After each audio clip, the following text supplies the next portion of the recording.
पौधा लेता है 30 से 40% इस खाद को, बाकी कहां गया?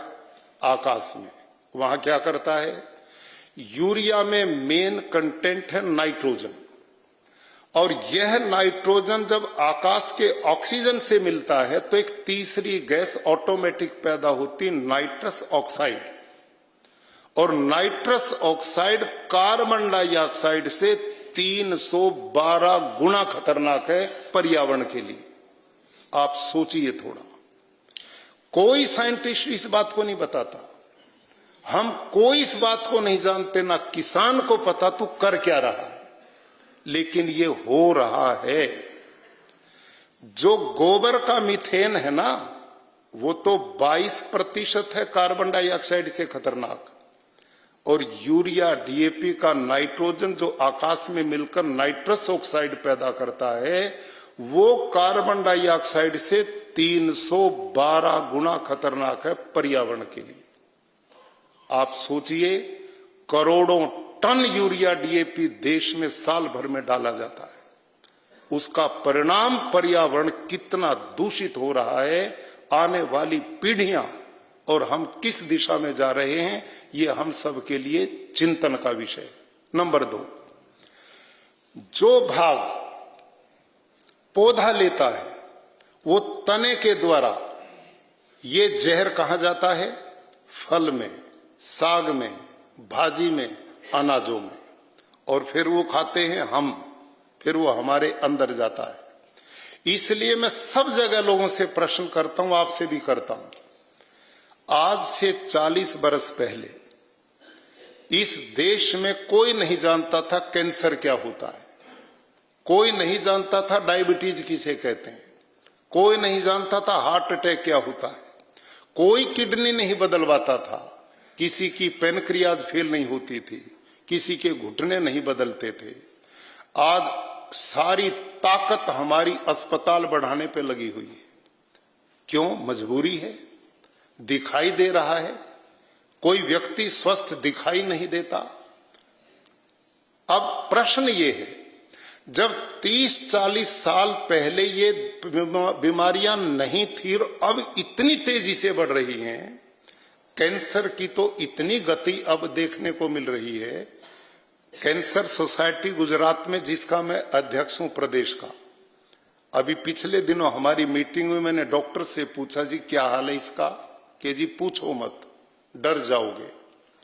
एक डॉक्टर साहब ने कहा, प्राइवेट काम करते थे, जिन्होंने कहा मैं अब से 2 वर्ष पहले तक महीने में 1 पेशेंट नया मेरे पास कैंसर का आता था, और वो कहते हैं अब प्रतिदिन एक नया मेरे पास आता है। अब आप देखिए क्या गति है। आज बच्चे स्कूल में पढ़ रहे, पढ़ने वाले बच्चे सीढ़ी पर चढ़ रहे, गिर पड़े मर गए, ग्राउंड में खेल रहे, गिर पड़े मर गए, हार्ट अटैक। 20-20 साल के बच्चे, 15-15 साल तक के बच्चों में हार्ट अटैक आ गया, किडनियां खराब हो रही हैं। इतने छोटे बच्चे, आप कैंसर हॉस्पिटल में जाओ, उन्होंने ना धूम्रपान किया, ना उन्होंने दारू पी, ना कोई गलत खाया, छोटे बच्चे हैं, वो भी कैंसर से जूझ रहे। पशुओं में कैंसर आ गया है, पशुओं में हार्ट अटैक हो रहा है। बिना कारण के तो दुनिया में कार्य नहीं होता, कारण तो है ना। 40 साल पहले कुछ नहीं था और अब इतनी तेजी से बढ़ रहा है। इसका सीधा कारण कि आज हम जो खा पी रहे हैं सब में विष है, सब जहर है एक प्रकार से, और वो ऑर्गन को वीक करता है, और धीरे धीरे आदमी बीमारी और अनेक तरह की विपदाओं का ग्रस्त हो रहा है। ये इसका बहुत बड़ा दुष्परिणाम आज दिखाई देता है। लेकिन हमारी ताकत किस बात पे? उत्पादन बढ़े, उत्पादन बढ़े। कहीं एग्रीकल्चर यूनिवर्सिटी में जाओ, साइंटिस्ट से मिलो, बस उत्पादन, ये नहीं देखते पर्यावरण का क्या हाल है। तो उत्पादन नहीं घटता, लागत इसमें है नहीं। मजे की बात क्या है? प्राकृतिक ખેતીનું જે ઉપજ થાય છે તો ઘણી જગ્યાએની માર્કેટ છે એ ગોતવા જ આવી પડતી હોય છે। તો મારી વિનંતી છે કે પ્રાકૃતિક ખેતીથી જે ઉત્પાદન આપણા ગુજરાતમાં ખેડૂતો કરે છે જે વસ્તુનું, એ ઉપજને આપણી ગુજરાત સરકાર આંગણવાડીના બાળકોને જે ખોરાક આપીએ છીએ જો એ આપવામાં એની પાયલોટ પ્રોજેક્ટ તરીકે કોઈ તાલુકો કે જિલ્લો પસંદ કરીને જો આપીએ તો કુપોષણનો જે ભોગ બને છે બાળકો એની અંદર પણ આપણે ફાયદો થાય। પ્રાકૃતિક ખેતી द्वारा જે ઉત્પાદન થાય છે, જે ફળ ઉત્પાદન થાય છે, અનાજ ઉત્પાદન થાય, ફરજિયાત તમે એનું ત્યાં વેચાણ કરો। સૂચન ઓલા થાય તો 100% ખેડૂતોને એનું પ્રોત્સાહન મળે। जो भी किसान प्राकृतिक खेती करके जो भी उगाते हैं, जो भी पकाते हैं, उसका सही से ब्रांडिंग पैकेजिंग वो खुद से नहीं कर पाते और इसलिए उनको क्या करना पड़ता है कि वो सोशल मीडिया पे अपनी रफ वीडियो बना लेते हैं अपना खेत की, मैंने देखो ये पकाया वो पकाया, जिसने वीडियो देखी उसने कमेंट किया और नंबर से कांटेक्ट करके अपना माल डायरेक्ट बेच दिया।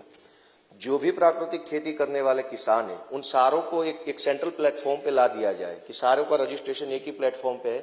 पूरे देश के किसी कोने से किसी को भी अगर परचेज करनी है तो वो उस प्लेटफॉर्म पे जाएगा, किसान को देखेगा किस गांव का किसान क्या उगाता पकाता है, वहां पे ऑर्डर डालेगा।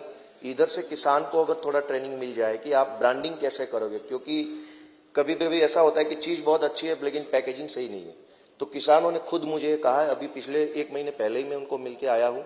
आप सर महोदय आपका प्रयास बहुत अच्छा है। गुजरात का गांधी का फिलोसॉफी ये है कि सोच सही होना चाहिए और प्रयास सामूहिक होना चाहिए। आपकी सोच सही है। मैं सालों से प्राकृतिक खेती करते आ रहा हूँ। मैंने उसमें पाया कि आज जो कुछ वेजिटेबल जो मैं उगा रहा हूँ वहाँ पे बहुत बढ़िया से, न तो कभी उसमें कुछ कीड़ लगी, मतलब उसमें वेजिटेबल में बहुत सारा उत्पादन उसमें पा रहा हूँ। मेरे पास गिरगाई भी है और हमारी कॉन्स्टिट्यूंसी में बहुत सारे लोगों को, फार्मर लोगों को मैं मेरी खेत खुद दिखाता हूँ। वैसे मैं तो कोस्टल एरिया से आता हूँ सर जी, मेरी एज जो है वो 62 है। मेरे जीवन में और कोस्टल एरिया में रहने के कारण सर हम लोग फिश भी खाते हैं, हमको बोलने में कोई उसमें दिक्कत नहीं है, वो टोटली ऑर्गेनिक है सर। और पूरे वर्ल्ड में मैं बताना चाह रहा हूँ सर, पूरे वर्ल्ड में आज जो कुछ ऑर्गेनिक अगर कुछ डिश मिलती है पूरे देश में, और सबसे डिश में बहुत महंगी जो डिश होती है वो फिश की डिश होती है सर। वो बताना चाह रहा हूँ, कुछ उसमें अवैध नहीं है सर। मैं जो खाता हूँ वो बोलने में कोई अवैध नहीं है, लेकिन प्राकृतिक खेती के कारण सर मेरी एज आज 62 है, लेकिन आज तक मैं चैलेंज के साथ बता रहा हूँ सर, आज तक मैंने एक टेबलेट कोई खाई नहीं है सर। ये मेरे लिए बहुत बढ़िया बात है सर। और मैं अगली बार जब यहाँ पे आऊँगा सर तो हमारे मुख्यमंत्री जी को हमारी वेजिटेबल जो है ऑर्गेनिक वेजिटेबल है वो मैं खुद लेके आके सर को प्रेजेंट करूंगा sir. Thank you very much. मारा एक अमरु फार्म है, एम अमे प्राकृतिक खेती करीए छे। एमां नाळिયેરથી માંડી તમામ વસ્તુનો જે વિશેષ અલગથી ટેસ્ટ છે, નાળિયેરની એકદી મીઠાશ હોય છે એ પહેલામાં હોતી નથી। એટલે મારું એક સૂચન છે કે અહીંયા જેટલા ધારાસભ્યો છે અને જેની પાસે જમીન છે એ પોતે આજે એક નિયમ કરે કે અમારા ખેતર અમારી જમીનમાં અમે પ્રાકૃતિક ખેતી કરીએ। એક મારું એવું વાત હતી કે જ્યારે સાહેબ ઓર્ગેનિક એટલે કે પ્રાકૃતિક વસ્તુ ખરીદવા માટે બજારની અંદર કોઈ જાય છે ત્યારે પહેલા એને એક ડર રહે છે કે ભાઈ આ પ્રાકૃતિક વસ્તુનું સ્ટીકર ભલે છે પણ છે કે નહીં, આ લેવું જોઈએ, ભલે કોસ્ટલી છે એટલે પેલો ખચકાય કે ભાઈ આ સાચી છે કે ખોટી છે। એટલે એવા માટે એવા કોઈ સ્ટોર સરકાર તરફથી આપણે મૂકીએ કે ભાઈ અહીંયા જ પ્રાકૃતિક ખેતીનો અને ओरिजिनल वस्तु મળશે, सारी प्रोडक्ट મળશે। हर एक गांव में 1 एकड़ जगह,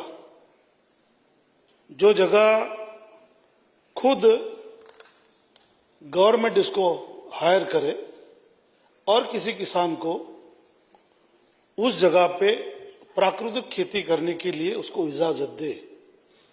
उससे सर फायदा ये होगा कि एक गांव के अंदर प्राकृतिक खेती अगर नहीं हो रही है, गवर्नमेंट इसको चालू कर रही है 1 एकड़ में, तो वही गांव के जो किसान होंगे वो किसान उस जगह पे जाएंगे, 1 साल में 6 महीने में उसकी फसल जो निकलेगी, फसल के तौर पे उसको खुद को भी पता चलेगा कि हमें भी ये करना चाहिए। तो सर मैं मानता हूँ गवर्नमेंट के अगर आपके माध्यम से और स्पीकर साहब के माध्यम से और कृषि मंत्री के और मुख्यमंत्री के माध्यम से सभी विपक्ष भी साथ में जुड़ा हुआ है, तो ऐसी पहल गुजरात गवर्नमेंट को करनी चाहिए कि तात्कालिक सर्टिफिकेशन थाय કે પ્રાકૃતિક પ્રોડક્ટ કઈ છે અને અપ્રાકૃતિક પ્રોડક્ટ કઈ છે એનું સર્ટિફિકેશન થાય એવી કોઈ ડિવાઇસ કોઈ બનાવતું હોય તો એને સરકારશ્રી દ્વારા સપોર્ટ મળે અને એવી પ્રોડક્ટ બને જે હેન્ડી પ્રોડક્ટ હોય કે વ્યક્તિએ પ્રોડક્ટને ટચ કરે તો એમાંથી તરત જ ખબર પડે કે આ પ્રાકૃતિક છે કે બિન પ્રાકૃતિક છે. આપણે ત્યાં ઘણી વખત આવી ચર્ચાઓ પણ થતી હોય છે કે મોટા સમાજના લોકો હોય, સફળતાના શિર પર પહોંચેલા જે લોકો હોય, આવા મોટા ભાગના લોકો ખેતી કરે છે. શું આવા લોકોની વચ્ચે આ જે આપણો પ્રયાસ છે એને શેર કરીએ તો આવા લોકો ઉદ્યોગપતિઓ હશે, સમાજના મોટા પ્રતિષ્ઠિત લોકો હશે. સુરતની અંદર આવી મુહિમ ચાલતી હોય છે બેટી બચાવોની, જ્યાંથી ઇનિશિયેટિવ લેવામાં આવ્યું હતું ને માનનીય મુખ્યમંત્રી એ વખતે આજના પ્રધાનમંત્રી મુખ્યમંત્રી હતા અને સુરતથી એવું ઇનિશિયેટિવ લીધું હતું. શું આવો એક પ્રયાસ સરકાર દ્વારા થઈ શકે કે આવા એક સમાજના લોકો આગળ વધી અને આવી મોટી રેલી કે જનજાગૃતિ માટેનો મોટો પ્રયાસ કરે તો આપણે ઝડપથી આ એક ઝેર આપણે જે ખાઈએ છીએ એમાંથી આપણે નીકળી શકીએ. અમારા વિસ્તારની અંદર એક ગામ એવું છે, હું ગામનું નામ નહીં દઉં સાહેબ, મેક્સિમમ કેન્સરના ત્યાં દર્દીઓ છે, ગંભીર છે સાહેબ. કેન્સરના દર્દીઓ છે ને એક દવાને કારણે થાય છે કે આંબા જ્યારે કેરીનો પાક આવતો હોય ત્યારે આંબાની અંદર જે દવા પીવડાવવામાં આવે છે ઝડપથી પાક આવે ને મબલક પાક આવે.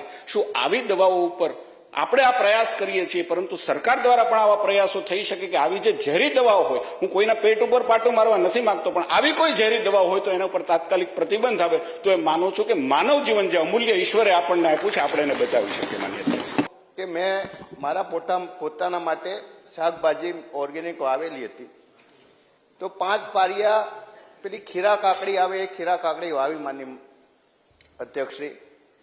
તો જેટલા બધા ભાઈબંધોનો આપતો તો મેં લઈ જાઓ. પછી એટલું બધું પ્રોડક્શન થયું તે 3 દિવસે 10 મણ કાકડી ઉતરવા લાગી. મેં પાટણ માર્કેટ યાર્ડમાં વેચી તો ત્યાં 400 રૂપિયા મણનો ભાવ આવ્યો. પછી જે ભાઈએ મને માર્ગદર્શન આપ્યું હતું એ કે હું અમદાવાદ લઈ જઈશ, તો અમદાવાદ લઈ ગયો તો એ 1400 રૂપિયા ભાવે વેચાઈ. 1400 રૂપિયા. મેં એને કહ્યું કે તું મને એડ્રેસ બતાવ કે કયો, તો એને મને એડ્રેસ આપ્યું. મને કે તમે શીખી જાવ તો. પછી એ પાટણની અંદર મેં વેચવા જો તો પાટણની અંદર વેચાઈ નહીં. એટલે માનનીય અધ્યક્ષશ્રી જે વાત કરી કે આવા ખેડૂતો જે ગામડાની અંદર ખેતી કરે છે એમને પોતાનું માર્કેટ મળતું નથી, એટલે ગામડામાંથી આવી કોઈ સેવા શરૂ કરીએ, જે રીતે આપણે એમ્બ્યુલન્સ સેવા કે કરી તો અઠવાડિયે કે 10 દિવસે કોઈ ખેતીવાડી વિભાગ દ્વારા આવી કોઈ એક સર્વિસ શરૂ થાય અને મોટી સિટીની અંદર જો એ માલ વેચાય તો ખેડૂતોને પૂરતું એનું માર્ગદર્શન, એનો પોતાના ભાવ મળશે અને ખેડૂતો આ પ્રત્યે પ્રેરાશે. सूरत में, भरूच में और जूनागढ़ में, इधर बड़ोदरा में, इधर अपना राजकोट में ऐसे जगह बन चुके, कड़ी में भी माननीय पटेल साहब कह रहे, तो ऐसी व्यवस्थाएं अब कोई 200-300 जगह पे बन चुकी हैं. और आपने जो ये इच्छा व्यक्त की इस दिशा में अब और तेजी से हमारे जीतू भाई बाघानी जी इस पर लगातार चिंतन करते हैं, उनकी सोच लगातार काम करती है. हमें पूर्ण विश्वास है कि आने वाले कुछ दिनों में ही ये जो बेचान केंद्र हैं इनकी संख्या बहुत अच्छी बढ़ेगी.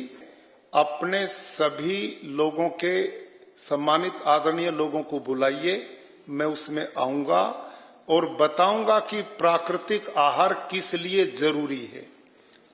कितने कीमती लोग हैं जिन्होंने देश समाज के लिए बहुत कुछ करना है. कैंसर हुआ महीने में चले गए. कितना बड़ा देश समाज और व्यक्ति को घाटा हो रहा है, ये चिंता है. लेकिन मुझे बहुत खुशी है कि आप गुजरात के आदरणीय लोग, सरदार पटेल और महात्मा गांधी जी की भूमि के लोगों ने प्राकृतिक खेती को एक जन आंदोलन बना करके इससे पूरे देश में रास्ता मिलेगा, यहीं से वो रास्ता जाएगा. કોઈને પણ અહીંયા ધારાસભ્યશ્રીઓ છે, પૂર્વ સંસદ, કોઈ પણ વ્યક્તિ અહીંયા બેઠા છે, ખેડૂતો પણ ઉપર અહીંયા હાજર છે. એમને પોતાના ખેતરની અંદર, પોતાની વાડીની અંદર, હું જગદીશભાઈનો આભાર માનું, એમને કહ્યું મારે કરવું છે, મારે શું કરવાનું. મેં કહ્યું કે અમારો વિભાગ આત્મા પ્રોજેક્ટની અંદર આ પ્રાકૃતિક મોડલ ફાર્મ વિકસાવી રહ્યા છે. કોઈ પણ ધારાસભ્યને આ પ્રકારે કરવું હોય તો અમારો વિભાગ તમામ પ્રકારની વ્યવસ્થાઓ તમને કરી દેશે. એનો અર્થ એવો નથી કે તમારે કાંઈ કરવાનું નથી. આપણે જે પૂરક વ્યવસ્થાઓ છે ત્યાં કરીએ અમે માર્ગદર્શન આપીએ, અમે તજજ્ઞને મોકલીએ, કેવી રીતે કરવું એને પણ માહિતી આપીએ. કદાચ ન મળતો તો એની પણ વ્યવસ્થાઓ કરી દઈએ તો અમે તૈયાર છીએ. અહીંયા આપણે બધા ધારાસભ્યશ્રીઓ, સંસદસભ્યશ્રીઓ પણ નક્કી કરે. અને મને કહેતા આનંદ થાય છે કે માનનીય મુખ્યમંત્રીશ્રી સાથે મેં ચર્ચા કરી. 8 લાખ ખેડૂતો કે આપણા રાજ્યમાં છે. અમે 1 લાખનો ટાર્ગેટ નક્કી કર્યો હતો આ વર્ષે, એના બદલે અમે 2 લાખ સુધી વધારાના ખેડૂતોને જોડવાના છીએ.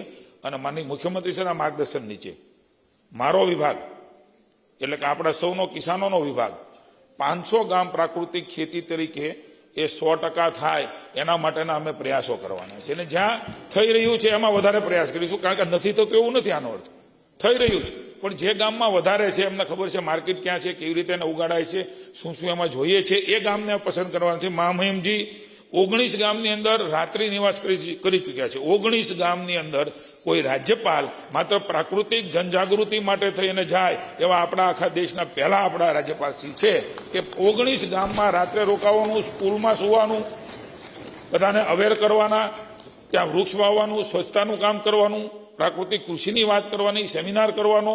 આવું અદ્ભુત ડેડિકેશન મને એવું લાગે છે કે મહામહિમીએ જે પ્રકારે વાતાવરણ બનાવ્યું છે, માનનીય વડાપ્રધાન શ્રી, મુખ્યમંત્રી શ્રી, આપણે સૌએ આ વાતાવરણ બની ગયું છે. એન્ટર થવાની હવે આવશ્યકતા છે.